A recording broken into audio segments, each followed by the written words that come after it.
तमाम लोग सारे 500-600 जो लॉ मेकर्स हैं, कानून साज जो लोग हैं वो आएंगे, उन सब के सामने चीज़ रखी जाएगी और आराम से ये चीज़ पास हो जाएगी। इसी में जो फ़ायदा हो रहा है वो बज़ाहिर जो है वो जनरल बाजवा को भी हो रहा है और आसिम साहब को भी हो रहा है। इस लेजिस्लेशन करवा के आसिम साहब को एलिवेट करते हैं और रिटायर नहीं होने देते, तो इसका मतलब ये है कि कुछ और भी होने जा रहा है, कुछ ऐसी चीज़ होने जा रही है कि शायद क्या जनरल बाजवा कंटिन्यू करेंगे, वो इलेक्शन करवा के चले जाएंगे और इस दौरान इनकी जो मुद्दत है वो ख़त्म नहीं होगी जो आसिम साहब हैं, क्योंकि इनकी भी प्रमोशन हो चुकी होगी, प्रमोशन से मुराद इनकी रिटेन किया गया होगा, तो इनको 6 माह 8 माह 10 माह दे दिए गए होंगे।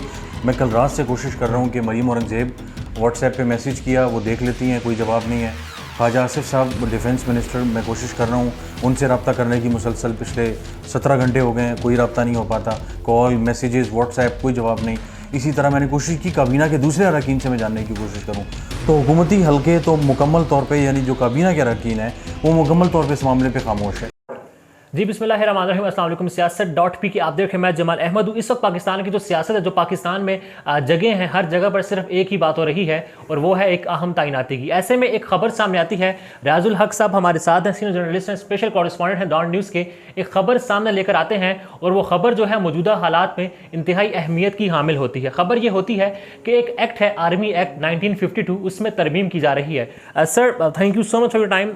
इस वक्त जैसे मैंने बताया कि हर तरफ यही डिस्कस हो रहा है और ऐसे में जो स्टोरी आप सामने लेकर आए हैं वो स्टोरी बड़ी इंपॉर्टेंट है। आर्मी एक्ट 1952 में तरमीम, ये कहाँ से खबर आई? पहले तो आप सोर्स तो ज़्यादा नहीं बताएंगे, बट ये है चीज़ क्या है, ज़रा ये समझाइए हमारे नाज़रीन को। असल में ये आर्मी एक्ट होता है और ये फॉर्चुनेटली या अनफॉर्चुनेटली बड़ा इन्होंने जो है ना पाकिस्तान में इसको बड़ा खुफिया रखा हुआ है इस एक्ट को। और मुझे याद है कि जब हम आर्मी चीफ जनरल बाजवा की एक्सटेंशन का मामला था 2019 में, तो जो वहाँ पे काफ़ी वकील थे, कर्नल इनाम एक होते हैं मिलिट्री के जो चीज़ों केसेस के बड़े अहम वकील हैं, कर्नल यानी रिटायर्ड इमाम हैं, और उन्होंने एक जो है वो कुछ बात चली, तो कर्नल इमाम ने जो है एक कागज़ वो एक बुकलेट लेके तो चीफ जस्टिस आसिफ सईद खोसा को कहा, ये देखें ये आर्मी एक्ट की कॉपी है और ये पाकिस्तान में किसी के पास भी नहीं है। तो इस डॉक्यूमेंट को बड़ा सीक्रेट भी रखा जाता है। तो हुआ ये है कि मिनिस्ट्री ऑफ डिफेंस ने कुछ सिफारिशात भिजवाई हैं हुकूमत को और उन्होंने कहा कि हम चाहते हैं कि 1952 का जो आर्मी का एक्ट है उसके अंदर कुछ तरामीम करनी है। उसमें काफ़ी तरामीम है जिसमें मतलब वो कुछ 60-70 सफ़ों की जो है वो एक लेजिस्लेशन और कानून साजी का डॉक्यूमेंट है। लेकिन जो सबसे मज़े का डॉक्यूमेंट है उसमें सबसे इंटरेस्टिंग जो है, और मुझे ज़ाहिर है जब लगा कि ये तो बड़ी इंटरेस्टिंग चीज़ है, तो उसमें से जब उस चीज़ को देखा गया तो पता चला कि इन्होंने आर्मी एक्ट में जो रीअपॉइंटमेंट का लफ्ज़ है उसके साथ साथ जो है वो रिटेंशन का लफ्ज़ भी ऐड कर रहे हैं। अच्छा यहाँ ऐड कर दें, ऐड कर रहे हैं, इंसर्ट कर रहे हैं। इंसर्ट का मतलब ये होता है कि रीअपॉइंटमेंट का लफ्ज़ भी होगा और उसके साथ साथ जो है इंसर्ट कर दिया जाएगा रिटेंशन का लफ्ज़ भी।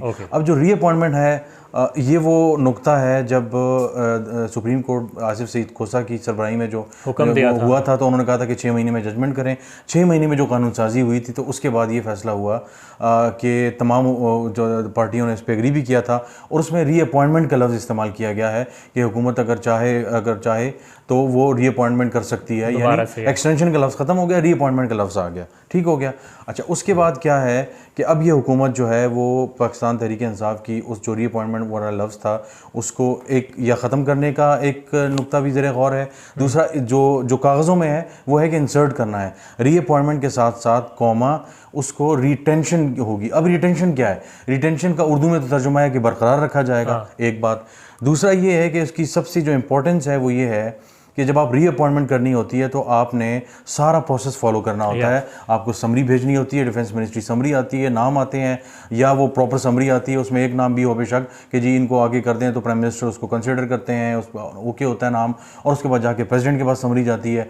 रिटेंशन अगर हो जाती है, जो मुजवज़ा तरमीम है, अगर वो पास हो जाती है तो उसके बाद क्या होगा कि उसके बाद प्राइम मिनिस्टर ऑफ पाकिस्तान जो है वो एक सादा कागज़ पे 1 लाइनर लिखेंगे कि prime minister of Pakistan is hereby pleased to retain so and so officer. वो जनरल बाजवा भी हो सकते हैं, कोई भी डिस्कशन नहीं होगी। हाँ, वो उसमें कोई डिस्कशन नहीं होगी, वो एक कागज़ होगा और उसके बाद वो रिटेन करेंगे, वो कंटिन्यू करेंगे। इसका फ़ायदा किसको होगा?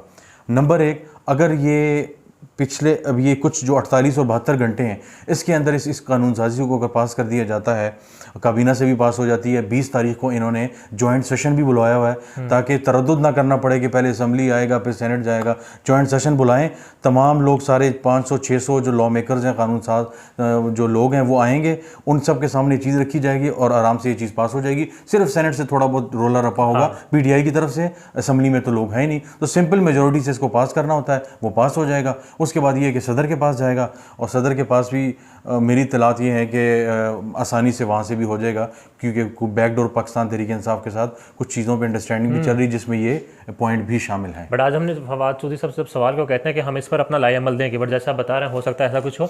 यहाँ ये बता दें कि ये जो अमेंडमेंट होगी या जो भी ये कर रहे हैं, तरमीम कर रहे हैं, is it just army chief पर ही ये होगी या कोई और ऑफिसर्स भी इससे फ़ायदा उठा सकते हैं? आर्मी के सीनियर ऑफिसर्स उसको अगर प्राइम मिनिस्टर इस अमेंडमेंट के बाद उनको अगर prime minister of Pakistan retain करना चाहें, बरकरार रखना चाहें एक या एक से ज़ायद, तो प्राइम मिनिस्टर ऑफ पाकिस्तान के पास वो इख्तियार आ जाएगा। उसमें जो है जनरल बाजवा का भी आ सकता है और इसके अलावा जो लेफ्टिनेंट जनरल आसिम मुनीर हैं उनका नाम भी हो सकता है कि वो जनरल बाजवा से पहले 29 से पहले 26 या 27 को 26 को रिटायर हो रहे हैं। 27 को गालिबन। तो जब वो 2-3 दिन पहले रिटायर हो रहे हैं तो अब उसमें कुछ ये कहा जा रहा है कि कुछ टेक्निकल इश्यूज आ रहे हैं, कुछ नाम किसी नाम पे एग्रीमेंट नहीं हो पा रहा, तो उसको लेकर जो है अब ये जो है वो की जा रही है ताकि बजाय कुछ लोग कह रहे हैं कि जनाब जनरल बाजवा का है, कुछ लोग कह रहे हैं आसिम मुनीर को कुछ अरसे के लिए रिटेन कर दिया जाएगा, वो कंटिन्यू करेंगे और उसके बाद जो है नई हुकूमत आएगी कुछ करेगी। इस तरह की चीज़ें चल रही हैं। तो मौजूदा हालात में जो है ये कानून साजी बड़ी अहमियत की हामिल है। इसकी मीटिंग कब होती है? कैबिनेट कमेटी, काबीना की कमेटी बराए कानून साजी जो CCLC कहलाती है, अब ये देखना होगा कल होती है, परसों होती है, जब भी होती है। आपने कहा था कि डिफेंस मिनिस्ट्री समरी मूव करेगी, उस अंदर तैयारियां हो रही हैं, तो डिफेंस मिनिस्ट्री इटसेल्फ ये काम करना चाह रही है या? डिफेंस मिनिस्ट्री अगर इस कानून साजी की बात करें तो मूव कर चुकी है। डिफेंस मिनिस्ट्री ने वजारत कानून या लॉ मिनिस्ट्री को वो समरी भिजवा दी है। अच्छा। उस समरी पे सिर्फ अब मीटिंग होनी है काबीना की जो ज़ैली कमेटी है बराए कानून साजी। तो डिफेंस मिनिस्ट्री ने उनको लेजिस्लेशन चीज़ों के हवाले से जो अमेंडमेंट्स वगैरह तरमीम करनी आर्मी एक्ट 1952 में वो उनको दी जा चुकी हैं, लिहाजा उसमें जो है अब हुकूमत ने जो है वो मीटिंग करनी है। आर्मी एक्ट में तरमीम का मिलिट्री का रोल कुछ होता है या नहीं? गवर्नमेंट चाहे कर ले, जो भी कर ले। अब इसमें देखें आर्मी एक्ट में जो तरामीम आई हैं तो ये अगर डिफेंस मिनिस्ट्री के थ्रू आती हैं तो आती आर्मी ही की तरफ से हैं। तो ये आर्मी ही की तरफ से बेसिकली तरामीम आई हैं। और आदिल बड़ाइद साहब दुनिया न्यूज़ के, उन्होंने अभी आप जब हम आ रहे थे यही खबर दी कि ऐसा कुछ भी नहीं, सरकारी ज़रा ये बता रहे हैं कि ऐसा कुछ भी ज़ेर गौर नहीं है, बट आपकी खबर, आप इस खबर पर स्टैंड कर रहे हैं? जी, मैंने तो वो सारी चीज़ें देखी हुई हैं, तो लिहाजा मैं एज ए रिपोर्टर अगर वो ख़बर दे रहा हूँ तो ज़ाहिर है, और डॉन अखबार में भी छप रही है, हमने रात टेलीविज़न पे भी ब्रेक की, तो ज़ाहिर है वो छोटी खबर तो नहीं है, इतनी बड़ी खबर है। और आप क्या समझते हैं कि अगर ज़ाहिर है जैसी भी तरतीब जिस सोच से भी वो चला रहे हैं, अगर ये खबर गलत होती तो आज तक अभी तक इंफॉर्मेशन मिनिस्टर, डिफेंस मिनिस्टर, इसके अलावा जितने भी और मिनिस्टर्स हैं, कोई तो आके प्रेस कॉन्फ्रेंस करता, कोई तो आके ट्वीट करता, डिनाइल आता, कोई रद्द आता कि ये खबर गलत है, इस किस्म की कोई चीज़ ज़ेर बहस नहीं है। तो अगर जो ये काम करवाना चाह रहे हैं वो मुख्तलिफ ज़राए से लोगों को खबर दे के अगर चलवा के वो समझते हैं कि शायद उस खबर के जो शिद्दत है उससे कमी आ जाएगी, तो मेरा ख्याल है कि ये एक जर्नलिज्म को नुकसान पहुंचाने वाली बात है। सर, अभी हमने इसकी टेक्निकल ग्राउंड्स पर बात की है, खबर जो अमेंडमेंट हो रही है, बट अगर इसका इम्पैक्ट पॉलिटिकल हम देखते हैं, इस वक्त तो हर चीज़ इसी तैनाती के गिर्द घूम रही है, तो इसका पॉलिटिकली क्या हो सकता है? इस तरमीम का फ़ायदा, नुकसान, वजह क्या लगती है आपको इस तरमीम की? अच्छा, इसमें अब ज़ाहिर है पाकिस्तान तहरीक इंसाफ के लोगों को देखना होगा, यानी कोई ऑफिशियल आया हम इस मामले पे, मैं कल रात से कोशिश कर रहा हूँ कि मरीम औरंगज़ेब व्हाट्सएप पे मैसेज किया, वो देख लेती हैं, कोई जवाब नहीं है। ख्वाजा आसिफ साहब डिफेंस मिनिस्टर, मैं कोशिश कर रहा हूँ उनसे रब्ता करने की, मुसलसल पिछले 17 घंटे हो गए हैं, कोई रब्ता नहीं हो पाता, कॉल, मैसेजेस, व्हाट्सएप, कोई जवाब नहीं। इसी तरह मैंने कोशिश की काबीना के दूसरे अरकान से मैं जानने की कोशिश करूँ, तो हुकूमती हल्के तो मुकम्मल तौर पर, यानी जो काबीना के अरकान हैं वो मुकम्मल तौर पर इस मामले पर खामोश है। एक दूसरा, आप अगर हम बात करें कि सियासी तौर पे आप कह रहे हैं कि इसका क्या फ़ायदा क्या नुकसान होगा, बज़ाहिर इस तरह की जो इतनी बड़ी लेजिस्लेशन होती है तो आपको याद होगा कि पाकिस्तान तहरीक इंसाफ की हुकूमत में सुप्रीम कोर्ट के कहने पे जो 2020 में अमेंडमेंट हुई थी, तो जो तरामीम हुई थी आर्मी की चीफ़ के प्रमोशन वगैरह के हवाले से, एक्सटेंशन के हवाले से, तो उसमें तमाम पार्टीज ने मिलकर जो है उसके हक में वोट दिया था। शायद वाहिद तो इस कानून नुक्ते था, में इतने वोटिंग हुई थी, इतने ऐसा ज़्यादा ही वोट है, ऐसा पड़े ही थे। है। तो इससे पहले जो थे कुछ अर्सा पहले 8-10 साल पहले भी इस तरह के कुछ लॉज थे जो आर्मी से रिलेटेड थे, मिलिट्री कोर्ट से रिलेटेड थे। रजा रब्बानी वगैरह जो बहुत क्रिटिक हैं उन्होंने भी जाके वोट उसके हक में दिया था। तो ये वो नुक्ता है जिसमें जो मुतल्लिका इदारे जो लोग हैं वो सबको एक पेज पे ले आते हैं, सब आ जाते हैं।